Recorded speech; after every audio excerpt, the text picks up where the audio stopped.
Hello everyone. Have you heard the word of our Lord and Savior Ryzen 3000 CPU? Well, I have, and I've never felt better. That's probably also because there have been some changes in the politics of Romania recently that have been, well, I wouldn't say they've been better, but they've been satisfying. Anyway, AMD, if you don't know, announced their brand new Zen 2 core CPUs, the ones made for me and you, Joe Schmo, the regular user, computer person type CPUs at Computex, and they haven't announced all of them, but they sound amazing, and I mean downright superb. Now on stage, this is the recording from the, I hope AMD doesn't copyright strike this video. They may take the money, I don't know, I don't care, we don't make money of this anymore, so who cares. But still, thanks to people on Patreon that have kept sending us money, because thanks to you I may actually try and do my best to upgrade to Ryzen this fall. Yes, Ryzen fall. No, that's actually that's something else. We don't talk about Ryzen fall, it was a horrible idea.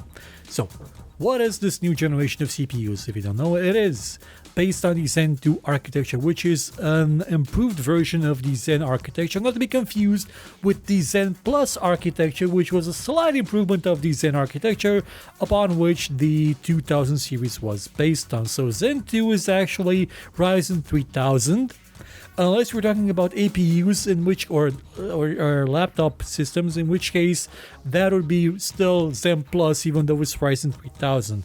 Ryzen 2 based laptop APUs, those are going to be part of the Ryzen 4000 series, which is not going to be based on, Ryzen 4 or 3 or...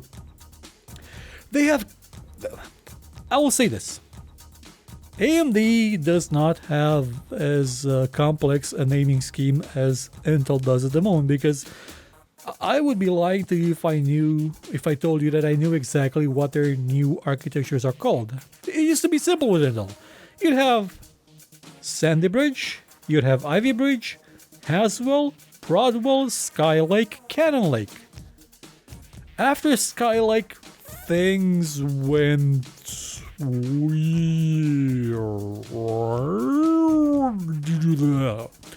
So we had Cabby Lake, we had the Coffee Lake, Ice Lake, Tiger Lake, Sunny Cove, Roger Dodger, Over Under, Victor Vector, and there was one more. I think it was called Sociable Hyper-Threading, for the love of God.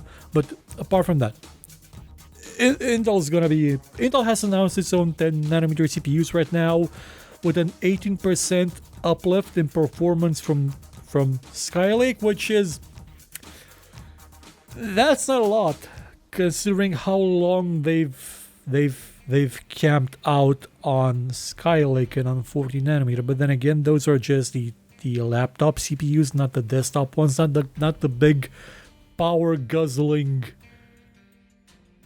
1 horsepower cooling needed big system CPUs. No, those are just laptops. They won't have anything for the desktop until next year. So until next year, we are stuck with AMD. Thankfully, AMD has switched to 7nm, which is gonna give a noticeable, I want to say performance, but at least efficiency improvement. But what they have done with this generation of CPUs with this architecture is what you're seeing right now in the background. Twice the cache. That's probably going to cut down on some of the memory access problems that has plagued the Zen architectures up until now. They promise around 50% uplift in IPC, which is actually kind of okay from Zen Plus to Zen 2. That'll be fine. That'll be absolutely good. And they've also increased the floating point performance by just cramming in more cores that deal with floating points, which is, I'm hoping that this means that it'll make, I'm not joking about this, I'm hoping that this means that the Ryzen CPUs will work better in Microsoft Excel, because I've been really wanting to recommend Ryzen based systems for my work, but they tend to work a lot with Excel, and that's kind of a no-no. So this is the this is not the cheapest CPU they've announced for the series. They have sent us, well, I woke up at 5 a.m. actually 4:50 to watch the stream for this thing so I could report on it live on my other day job. And about half a day later, the AMD rep for Romania sent us a PR thing with all the details. You know, what would have been nice, Mr. PR rep? Send that thing to us a day earlier with an NDA. Because, you know, that's what everybody else in every other civilized country did. So I didn't have to get up at 4 a.m. in the morning and then go to my other day job. The important thing is that the file they did send us also includes the Ryzen 5 CPUs with 6 cores, and the top end CPU there is quite nice. I'm gonna find a read off of it. Let's see, Ryzen 5 CPU.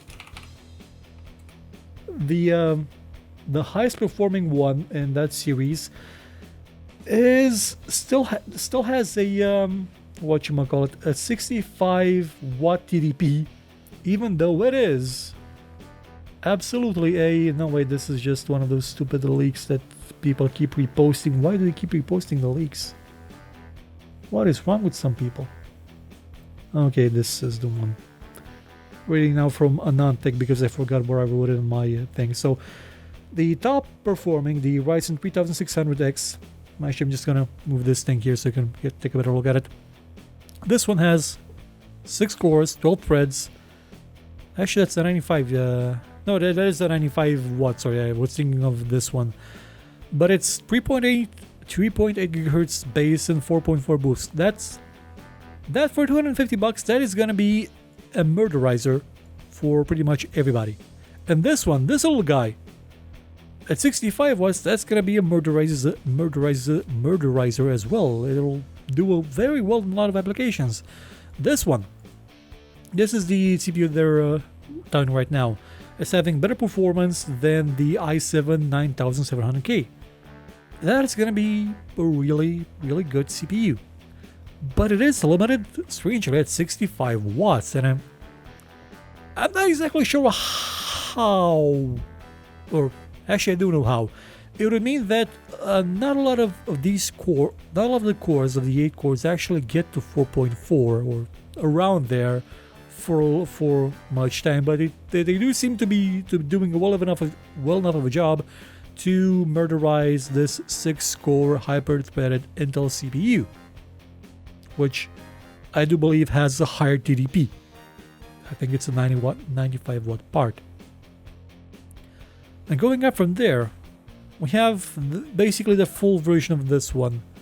This one gives you all that jazz, like 3.9 gigahertz, 4.5 boost clock. That's because of the 105 watt TDP. I think this may be a 2-core boost, and maybe the majority of the cores will get to over 4 gigahertz. They haven't announced details on the curve, the boost curves at all, which is kind of a shame. But this is the processor that I'm aiming for. This is the one that I'm trying to save up money to get, and I think I may be able to afford it. This will just be a murder machine with a 15% uptick in performance. This is gonna be monstrous. Just imagine, it's gonna be like actually let's do some calculations. What would be, let's say, 4,000 megahertz times 115 over 100. I actually got the math wrong. Let's try this again. 1,000, 14, 15,000, 100. That'd be like a 4.6 gigahertz, or let's say a 4.5 gigahertz Ryzen 1000 CPU. That's gonna be like the base. Just the base would outstrip the top end of the 2000 series, and that's gonna boost even further up. Now I know the calculation I just did was bullshit, but still, it would. Oh, they showed the result of the thing. Yeah, this is what they're promising with this one. They're gonna promise improvement like 34% in Counter-Strike, and that's a lot. You know Counter-Strike, right? Counter-Strike is a game you can run on a toaster right now, but having a powerful CPU still gives you a lot more frames. And look at this. 34% uptick in Counter-Strike Go. That's a lot. Even 11% in GTA, and GTA is very well suited to Intel CPUs. Without having like a carbon copy of the Intel architecture, they still managed to pull off 11% uplift performance. That is still a lot. Even in PUBG, which I'm going to use as a benchmark in a couple of minutes for no reason. That is a lot of performance. Like that is noticeable, a big leap in performance from one generation to the next. This is going to be a monstrous CPU. This is going to be the CPU to usher in an age of murdering CPU bottlenecks for a lot of people at a price that I wouldn't say is $400 for a CPU is a lot. Honestly, this is the price range I'm more comfortable with, but I'm gonna tighten the belt. Well, actually, my parents are probably gonna have a word about that, but I'm gonna pretend that I earn less money just to be able to afford the CPU. It's gonna be a thing. Even in this price range, this for content creators, for gamers, this is gonna be an amazing CPU, especially for gamers, because the new generation of consoles, they're gonna be based on something like this, or well, actually probably more on something like this. And because this is gonna be Ryzen per Ryzen, like Ryzen, it's not gonna be bulldozer, and then translate that into whatever instructions the other CPUs would have.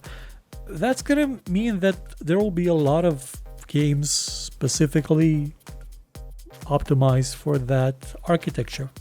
And porting games is not necessarily porting games can be a pain in the ass, but I'm hoping that they'll be able to, on the console side, I mean, that they'll be able to use the particularities of the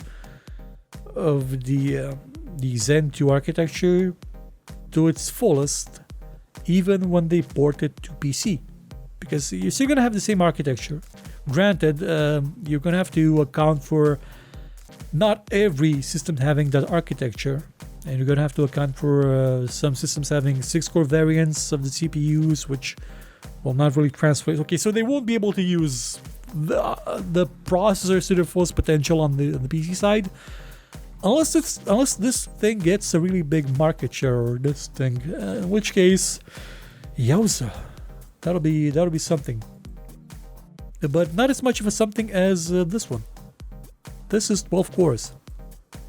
This is 3.8 gigahertz base, 4.6 boost, still 105 watts, so I'm guessing one core will get to this, and all the other ones will maybe stick to 4.0, or maybe not even that. Depending on how flexible this TDP is, that'll be a beast of a machine. That'll be a beast of a that is a high-end desktop computing CPU. That is a workstation CPU. That is built for the mainstream consumer-focused platform. That is a CPU that will murder everything.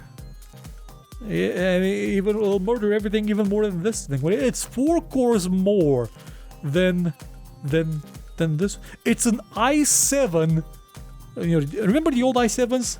I was just having a talk with a friend at work. A couple of months ago, he got a new computer at work, and it's an i7, and it's a recent generation i7. And I thought, oh yeah, it's probably going to be a 6-core, even an 8-core thing. That's a beast. It's a quad-core hyper-threaded system. So the difference between this and this is another CPU. It's an additional CPU.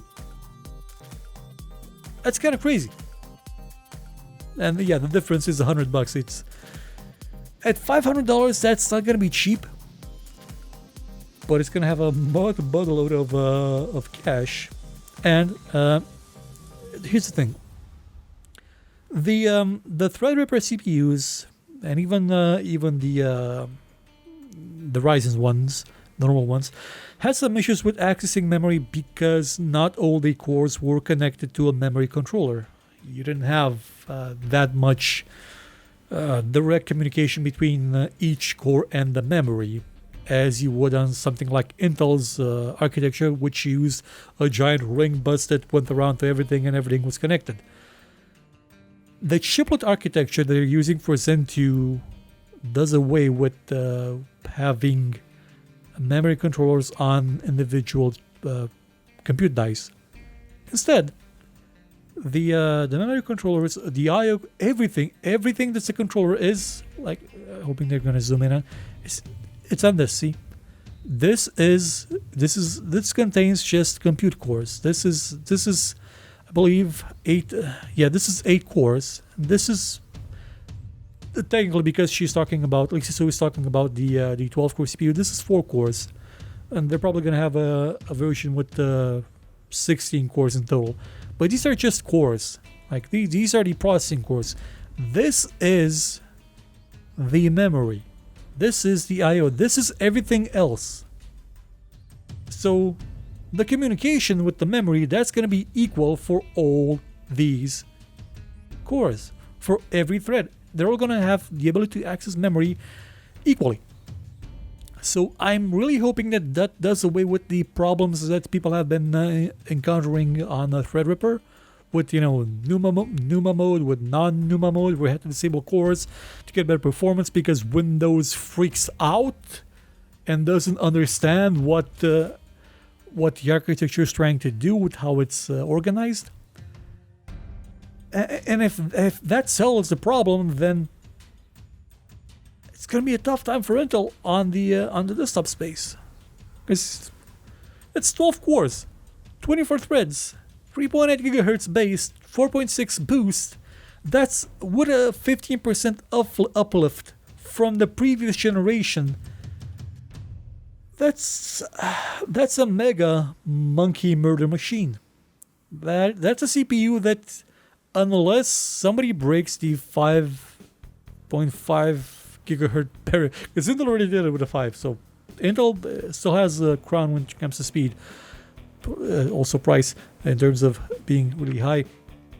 Unless somebody comes up with Intel comes up with an even faster, like monstrously more performance oriented processor than this, than the 12 core. That's going to be a gigantic success. And they have a 16 core in the works. It's already been confirmed by a lot of motherboard manufacturers, but they haven't announced it yet, I think because they're holding back to see what Intel's going to do. Because if Intel's going to try and say, yeah, well, we have 10 cores on the I don't even know what socket Intel is at the moment because they keep changing them. But for the consumer-oriented thing, AMD's just going to launch the 16 core variant. Like this is up against a 12 core, like 12 core per 12 core, and it's in Blender. It's an open source thing. You can look at it and see what it's doing. It's fast. It doesn't just have more cores, like the comic with Spot the AMD user where the snow's melted on a house. It's giving us better performing cores, more of them, more than Intel. They've sort of said that they've reached parity with Intel's Kaby Lake, or Coffee Lake, or Skylake in terms of IPC. And now they're just piling in cores. It's a fun time to be alive and willing to have a new CPU in your system. Look at this. 14% better performance in single-threaded, 6%, and it's actually less performance in mold. I would have thought this would have been higher, but no. The TDP, that's lower, which is saying something, because you have to remember where AMD was not even 5 years ago. Around 5 years ago, AMD was releasing a 200 plus watt TDP CPU. Yeah, it was the 9000 series of the I think Steamroller or the second version of Bulldozer. That is a horrible CPU. That was the dreadful CPU. Horrible. Monstrous. Not in a good way. And they've come so far. They cut that TDP in half and gave you like double the performance. It's beautiful. Look at it. It is absolutely beautiful. And with some luck, in the next couple of months, I may have a system built around this CPU. With 3.9 base, 4.5 boost, a lot of RAM, whole lot of RAM, and NVMe storage, maybe even SATA 3 storage, because I've been stuck with SATA 2 for so long. It's gonna have USB 3s, people. I've been stuck with USB 2s, swear. Since 2009? Yeah. Since 2009's USB 2. It's been a while. Quite a long while. But that time will soon end, and a new era of performance will dawn upon us, where everybody and their dog can have a well-performing, high core count CPU that won't blow your budget. You're going to be sure that Intel's going to launch their own stuff next year. And by that time, I think AMD may be ready to release either Zen 3 or Zen 2 Plus, which is going to be an improvement over this, a noticeable improvement, hopefully. But this is going to heat up a price where like we haven't seen in a long while. Because AMD now isn't just offering more cores at lower prices, it's offering better performing cores at lower prices. Intel's going to have to make a choice. Intel's going to have to cut prices or up performance so much that the extra price is going to be worthwhile. It's an amazing time to be alive. If you're into CPUs, I mean. It's a great time to be alive in general. So if you're thinking about not being alive, dude, just look at this. How can you not want to be alive now? Really? Look at this. 100% improvement over the first generation top-end Ryzen CPU in multi-threaded applications. You could multi-core the crap out of anything. This is what competition looks like. This is what the market, what a healthy market looks like. And we're gonna have them on July 7th. I'm probably gonna have mine in September or October. Depends, I don't know. We'll see. Till then, look forward to more shows. Probably, I don't know. Maybe more shows. Not sure. I somehow had the time to make 3 of them, like today, which you've probably already seen them all by this point. Considering how often Raul uploads things, you're probably seeing this in December already, so who knows, I probably already have the CPU ready. And then I'm speaking to you from the past, in which case I was gonna make a joke about lottery numbers, but that's not. If you comment with the lottery numbers from December, I won't see them until December myself, so it's pointless. Okay, I'm off now, so be on the lookout for the new Ryzen CPUs, and don't mind the fan on the X570 motherboards. That's just because if you're gonna stick a lot of M.2 SSDs on the chipset, you're gonna need that cooling because it goes all the way up to 11 watts, and it gets hot. So you're gonna need some cooling, some active cooling, which is fine. So goodbye, everybody. See you again when I'm gonna see you again. Take care.